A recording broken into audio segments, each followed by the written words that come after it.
Hi, my name is Victor Zashev, and I had a stutter. That stutter tortured me throughout high school.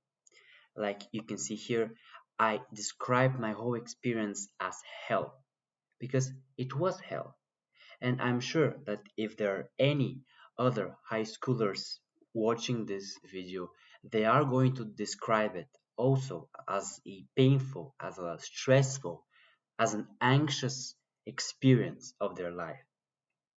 But I also found a way to get myself out of this hole, out of this depressive cycle. And today I'm going to show you step by step what I did to tackle each of my problems. So, first of all, why should you listen to me? Well, as I said, I have been stuttering all my life. I don't remember a time when I wasn't actively stuttering. I have went to therapy two different times. The first one was while I was around 5 to 7 years old, quite a young age, and the second time was actually quite recently, around 2 years ago. So when I was 16, I started.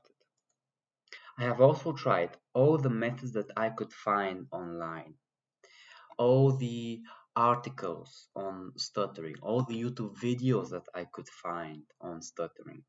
Nothing helped because when I was in the moment, when I was stressed, I would one, forget to use them, or two, if I use them, they would always make me more stressed, more focused on the fact that I had a problem, that I couldn't talk right, and this stress, this added stress made me actually stutter more.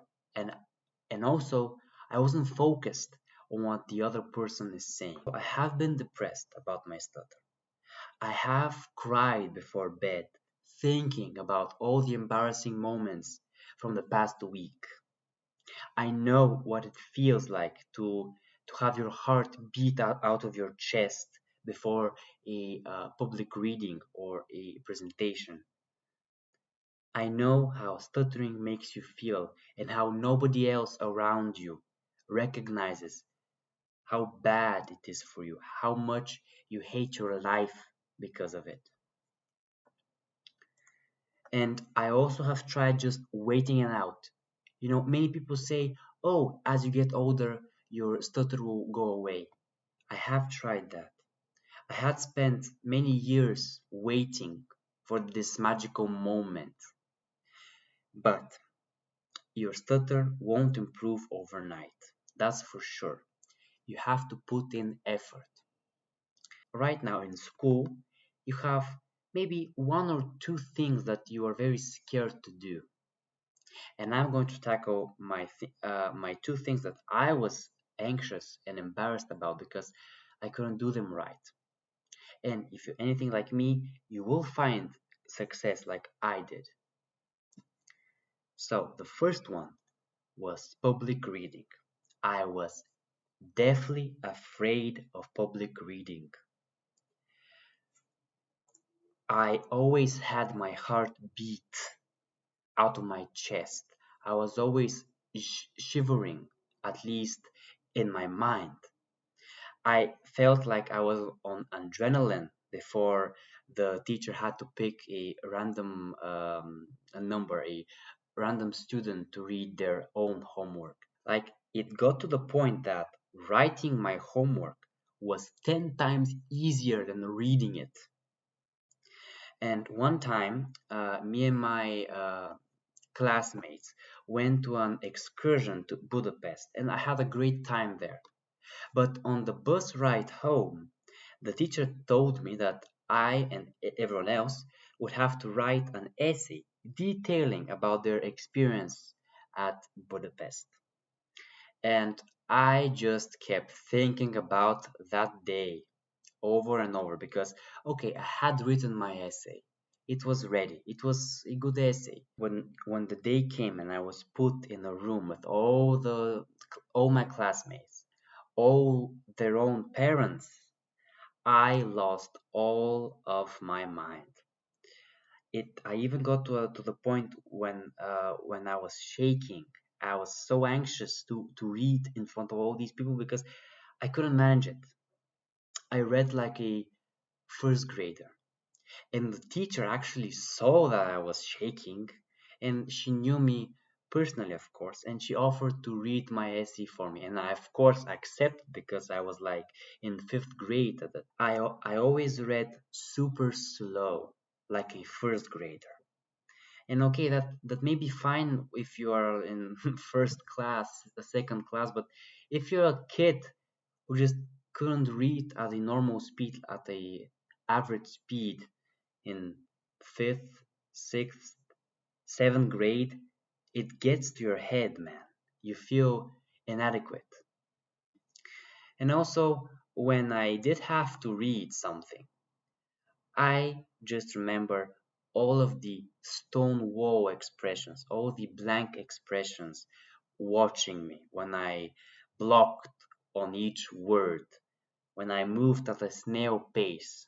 And all of this just brought me more embarrassment, and I was deathly afraid, as I said, to raise my hand to read something, or to I wasn't comfortable in class. I found out that if I had to read like an essay or something, if I prepared in advance, the whole thing went more smoothly.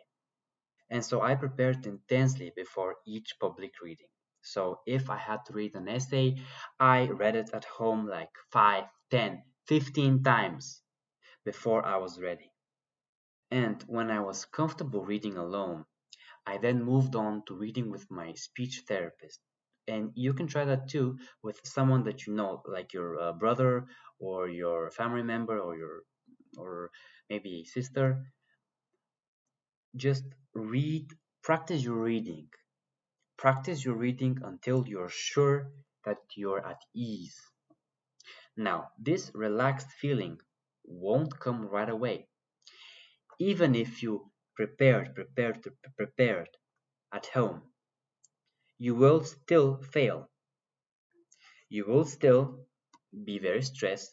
Reading at home can't prepare you for battling the nerves, the stomach aches before you have to read something in class in uh, public.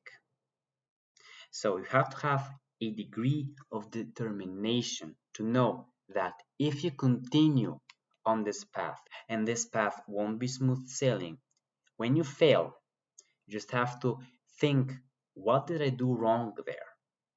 Did I not read as many times as I would like? Was it just a bad day? Did I not sleep enough? You have to make sure that with each fall, you are not losing motivation to continue. Because if you stop, well, you can't change. You will always be scared of public reading. And with each new failure, you will only be digging yourself a deeper and deeper hole. So, as we have established, your stutter won't go away by its own. So you have to do something about it. You have to be prepared to put in effort to improve it. And that's when determination comes in, and you just wait for one perfect moment, one perfect try, one perfect reading. I'll explain what that means in the following slide. So after I did all of this work, after I improved myself for several years, as I said, this is not an easy and fast journey. I can and I'm comfortable volunteering to read in front of the class because I now know that I could manage it without reading the text 5 times at home. And now I use my ability to actually do my oral exam in school earlier to get it out of the way and to have more time to make these kinds of videos. And also, I don't face any more of this embarrassment like before. I don't cry when I am at home anymore. So if you're currently stuck in this depressive cycle, please try to fix it. And on more detailed information how I did that and how you could too, I have made a video that I'm going to link up above right here.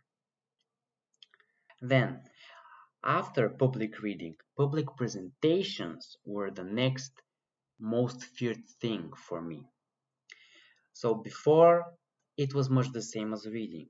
I I also got the uh, heart beating fast, these kinds of symptoms, the uh, stomach aches, the constantly overthinking before school of what I would do, how much I would embarrass myself again, and these kinds of thoughts. And I even tried many times to put off the presentation, to delay it, but I was just delaying the inevitable. And I also tried to switch the assignment to exchange the presentation for an essay or something else, but it did not work. And when I was in a group project, I offered, of course, to write the whole presentation if the other people could present it for me, if I did not have to speak in front of all the crowd. And what did I do to change this? I had to prepare. But here it's a little bit different. And as I said, I am not talking about any techniques. You won't find any breathing techniques or blocking techniques in this video. This is practically what I did and what I feel you would if you could do this, if you could put this into action yourself. I think that after 1 year, 2 years, you will feel the same as me. You won't feel like you have been trapped by your stutter anymore. So I found out that when I had a presentation that I had to give alone, no other classmates to help me, or I had to do a part of the presenting, I found out that I had to print out the whole information of the presentation. So maybe slide by slide or a list of things that I had to say. And then I repeated it at home. I read it 5, 10, 15 times. And then after that, when I was sure that I knew it, uh, that, and after I knew that I was comfortable with understanding and switching between ideas and remembering the ideas from the script, I shut myself in my room and I did mock presentations 5, 10, 15 times per each real life presentation. Now, I know that may seem excessive, and it is, of course, but nobody said that stuttering was easy to handle, to manage. So you have to do what is necessary. And when I felt that I remember my presentation by heart, or sorry, not by heart. I did not memorize it, but I knew how to switch from ideas, how to switch from slides, uh, what to say when I point to a picture, how to transition between slides, what my teacher might ask me, and how I would respond. Then I was comfortable with going forward and actually doing the presentation. And when I prepared intensely, I didn't have that much anxiety as when I did not do anything about my presentation. And then again, you have to wait for that successful attempt. What does successful mean in this context? Well, it is what you want it to mean. So, if you have a very severe stutter, well, then a successful attempt might be just blocking on a few words, not whole sentences at a time. Well, if you have a medium stutter, well, that might mean that you set a successful attempt to just be blocking on a few words throughout the whole presentation. Or if you have a mild stutter, well, then that might mean not blocking at all, But of course, that is a little bit unrealistic. But just maybe a target for a successful attempt is like 1 to 2 times throughout the whole presentation. So successful means what you want to mean, what you feel is close to impossible for you, but still possible. What you think is a good target to reach, a hard but achievable target for you. And why is it this so important? Why did I mention it in public reading and also in public presentations? Because right now you may think that you can't do these things. You can't read something in public without embarrassing yourself. You can't present something without stumbling over your words all the time. And if you think that something can't be done, well, then it can't be done. But if you prove to yourself, because even if I say yes, any stutter can give a good public reading or a good public presentation, you won't believe me. You won't. So you have to prove it to yourself. You have to have evidence, your own personal evidence from the past that you did something correctly, successfully, without the embarrassing stares, without blocking all the time. That's what I think is paramount to actually decreasing the anxiety and the depression that you have over your stutter. And so after I had my successful attempts, this is me now. I don't need to do any mock presentations. Actually, for this video right now, I did not practice my presentation skills. I'm just going along with it. And of course, I am going to edit it, but I did not practice any information. I did not read, I did not write a script of this presentation. And I also did that because I have evidence of past successes. I know from personal experience from school, I had given many successful presentations without needing to write out my script and do mock presentations. But if you're just in the beginning stages of your improvement, this is paramount. You can't skip it yet. And then from these two facts, I have no more stress and anxiety. I don't feel that fear of public speaking that I did before. You can't imagine how good that makes you feel. And if you want to watch a full video about only this topic, on a full guide on how to do public presentations, my story, and many more tips, you can watch this video right here. What I showed you covered my two major problems in school. And then what I am about to show you covered what I did to change my whole mindset about my stutter. These two slides that I told you about, these decreased my fear of school. But the next slides actually changed my whole mindset, my whole belief about my stutter. So what's the first? My body transformation. So I was 55 kilograms around 3 years ago. So I was 15 and I was 55 kilograms, very skinny. I felt like I hadn't grown yet, so I was fairly short. Fitness, so I didn't know what fitness is. I I did see some movies about it, of course, like Arnold's, Rambo, but fitness wasn't even in my dictionary. I played video games for most of my day, and I was the definition of a covert stutterer. So I didn't stutter very much. I had a very mild stutter, but as I said, when I was put in front of the class, in front of people, my stutter got a lot worse. And this is what I did. I started the 3 day split.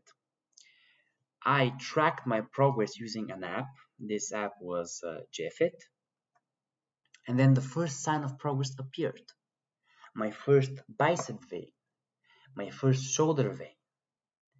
And then the fire of improvement in me was lit because I always had a character trait in me to pursue something. And when I replaced video game achievements with achievements in my own body transformation, I was hooked. And I just couldn't stop myself from adding more days per week. So I moved 5, 6, 7 days per week. And now I do 5 days gym, 1 day calisthenics, and one cardio. And all of this I did for 2 years, 3 years maybe. And this is me now. I think that I have reached a good level of fitness progress and I'm nowhere near done yet. And also, if you want more detailed information on how I started the gym, on how you could start the gym, on how the gym helps you with your stutter, you can find this information here. And so, after these 2 to 3 years of fitness, this is what I gained. So, first, a great looking physique, as I said, constantly feeling proud of myself when I looked in front of the mirror, the abs, the bicep vein. All of this meant increased confidence in my own abilities. And also, if you go to the gym, I'm sure that you will make many new friends along the way. You will meet many new people in the gym. Your classmates will ask you about the gym, on which exercises you do if you look great. All of this happened to me. People will want to talk to you first more. You won't have to go up to them, but you still have to, of course, with some people. But it just makes socializing very easy. And also, the best benefit, increasing how good you look, how good you feel in your own body. This will greatly reduce your worries over your own stutter. I am sure of that. I even might say that my body transformation helped me more out of anything I did. This helped me more than speech therapy, than preparing for presentations, for public readings. This helped me more than meditation. If you stutter right now, I assure you that after 2 to 3 years, if you stick with a good fitness routine, you won't feel the same ever again. You will forget how depressed and how sad you are. You will forget how trapped and how powerless you feel because your stutter somehow controls you. And let me say that, yes, as I said before, I did go to speech therapy 2 times. I went once as a young child, which produced no results because I wasn't putting in effort. I also thought that I would outgrow my stutter, as I said in the initial slides, but that never happened. And then I reached a breaking point after 5, 6, 7, 8 years of torment in school. I absolutely reached my own breaking point. I was depressed because I didn't know what I could do to change. I didn't know that I could even change. I was constantly envious of the way other people talked. I felt that I was nerfed from the start of the game, that I was born with something that made me less than human and prevented me from enjoying the full extent of life. And so I had to do something about it. And what I did was I went to therapy. And at first it was cringy. If you have ever went to therapy, you will know that they will want to uh, help you learn some kind of speech exercises. So that may mean moving your tongue around your jaw, your mouth, It was very cringy the first time because you're doing very embarrassing things with a complete stranger. But after a while, it got easier. I memorized all the different kinds of exercises. I had around 4 pages of a small notebook filled with the names. So each line was a name of an exercise. There were a lot of them. One full rotation took me around 30 minutes. And I developed a routine to do one full rotation each day.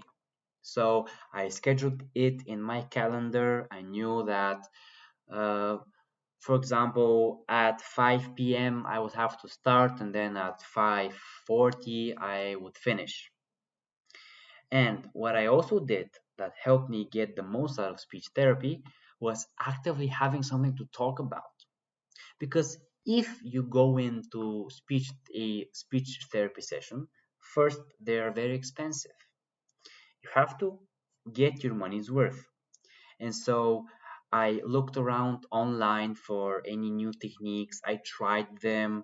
I then reported them to my speech uh, therapist. I felt that I was giving my all because breaking free from my stutter was a very important part of my life 2 or 3 years ago. And so I had to give my all. I couldn't have just given half of my effort. No. And so right now, I stopped going to speech therapy for around a year. I don't feel any diminishing returns from stopping the therapy. I even feel like I am increasing my level of fluency day by day. And I also have all the exercises that this therapy offered me, like I said, around 4 pages. And after I quit, I did them for around 6 months, and then I completely stopped. I haven't been doing my exercises for around 6 months now. And as I said, I feel no regression and no negative symptoms. And also, if you want to get the most out of your own speech therapy, if you want to get your money's worth, if you want to feel like therapy isn't a waste of time and money, I made a video on how to do that, which you can watch right here. So, then you might have the question of should you start your own speech therapy or not? Well, generally, I think that every stutterer should at least try it out and go for a short time, 2 months, because in therapy, that might be the first time in your life that you openly talk about your stutter. And as you know, talking about your problems is the first step to dealing with them, and that is very important. And if you're afraid of the cost, I was too. And I actually stopped because I didn't feel like I was getting my money's worth after 2 years. Now, just for a quick tip to save your money, just ask for the full exercise list. They might look at you funny. They might say that no, you can't have that exercise list, but you are paying them, so ask harder, and they will have to give it to you. And then when you have that list, when you're sure that you understand how to do each exercise and all of that stuff, just do them like a crazy person every day. Schedule them in as I did, and you'll feel the improvement. And if you do that for 2 years and also combine that effort with fitness, you will forget that you ever had a problem with your speech. Why do I say that so confidently? Well, I did that. This is exactly what I did for 2 years, and this is what brought me here right now to making a YouTube channel on the topic that I broke down emotionally about 2 years ago, that I couldn't speak about it with my family 2 years ago. This is very powerful. But what if you want a personalized plan for you and feedback along each step of the way. Well, I offer this kind of service because I honestly believe that a worry-free stutter is achievable for anyone. Now, I do not write a cured stutter is achievable for everyone because I don't think that is possible if you are in the mindset that you want to have it. But if you're in the mindset of I want to feel happy and relieved and proud of myself, no matter how hard, how severely I stutter, this will help you more, this mindset. And so if you want any part of that, I have a coaching link down below, and you can click that right now if you're interested. Thank you for watching this presentation. I feel like this guide, this information that I told you about today would have been very valuable to me 2 to 3 years ago. That's why I made this video. If you want to support me, you can subscribe to the channel. You can also find another video like this on stuttering self-improvement here. And you can, of course, have a nice day.